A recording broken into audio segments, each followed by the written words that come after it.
Is higher pension only for the privileged few? Let's debunk this common misconception. Contrary to popular belief, higher pensions aren't exclusive to the upper income bracket. In fact, they're available to everyone, provided certain conditions are met.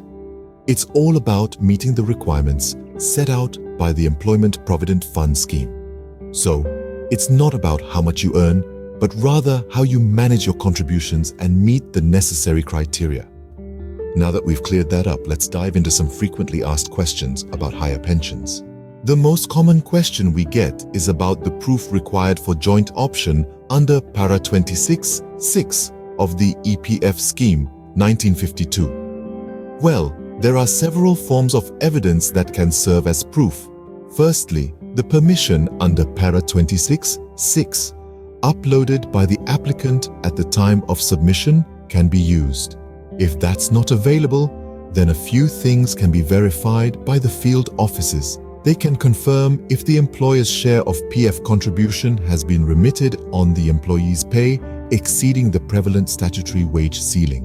Also, they can check if the administrative charges payable by the employer have been remitted and if the employee's Provident Fund account has been updated with interest. Further evidence may include wage details submitted by the employer, any authenticated salary slip or letter from the employer, a copy of a joint request and undertaking from the employer, or a letter from the PF office indicating PF contribution on higher wages. Remember, these documents can be submitted at any time before the grant of pension on higher wages. Another question that often comes up is about the lack of documentary evidence while filing online.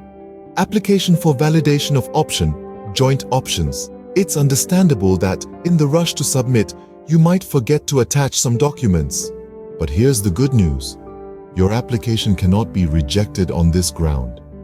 In fact, the Provident Fund Office has a process in place to ensure no application is turned down due to missing documents. If you've forgotten to attach evidence of your joint option under Para 26(6) of the EPF Scheme 1952, you'll be given the opportunity to submit these documents at a later date.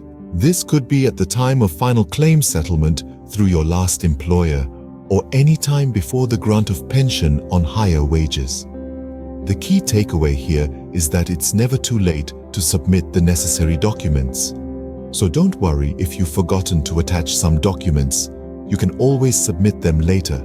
Let's quickly recap what we've covered today. We've discussed the proof required for joint option under Para 26(6) of the EPF Scheme 1952 and the variety of documents that can be considered as proof, from salary slips to letters from employers. We also clarified that an application for validation of option or joint options cannot be rejected simply due to lack of documentary evidence. Remember, higher pensions are for everyone.